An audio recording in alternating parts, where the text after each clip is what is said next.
Hyundai promises new styling, better fuel efficiency thanks to a new optional turbo engine, and finally some much-needed ride refinement in the redesigned 2016 Tucson. Let's see how the automaker pulled it off.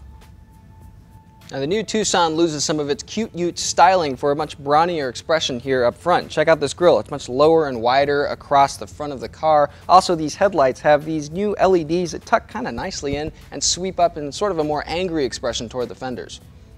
Now, I'm not wild about this black fender cladding here, but overall tight proportions, small overhangs, a high belt line, a very good looking redesign for Hyundai, and falls right in line with the Santa Fe and Santa Fe Sport.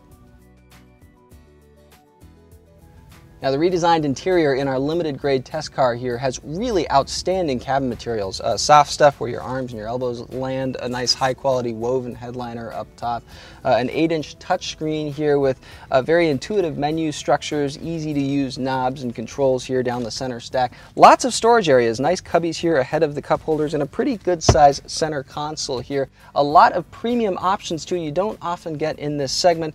Things like ventilated seats, a height adjustable front passenger seat, panoramic moonroof. A lot of mainstream competitors don't offer those features. Now, a few low points here. Visibility, a little bit of a mixed bag. It's good out front, but you turn around and you look back. There's a rear center seat belt that's kind of anchored in the ceiling. That kind of gets in your way looking straight out the back window. Those D-pillars back there, they do kind of swallow up some of the rear quarter windows as well. Also, I don't feel like I'm really sitting in these seats. I feel like I'm more sitting kind of on them. They allow a lot of lateral movement. The leather is kind of tough.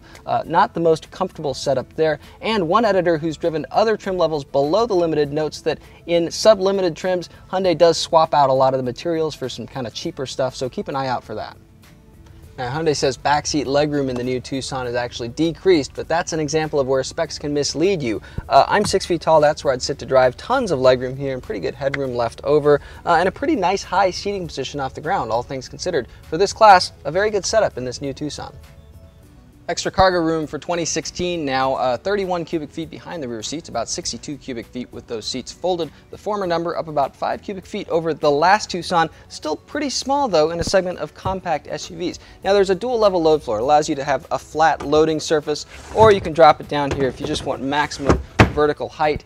Kind of cool, but the total difference seems like about 1.5 inches or so, so also kind of lame. Now the Tucson starts out a little bit busy at low speeds. It does smooth out in terms of suspension refinement at higher speeds, but that also introduces a little bit of tire noise in our test car. Overall though, a pretty good setup versus the last Tucson, which was definitely choppy kind of at all speeds. Power in our test car comes from a 1.6-liter turbo 4-cylinder. It makes 175 horsepower and pairs with a 7-speed dual-clutch automatic transmission. That's actually the setup for all but the base Tucson, which gets a larger non-turbo 4-cylinder. Pretty good setup here, decent power overall, and a much smoother shifting automatic transmission than we've been accustomed to in the past from dual-clutch autos.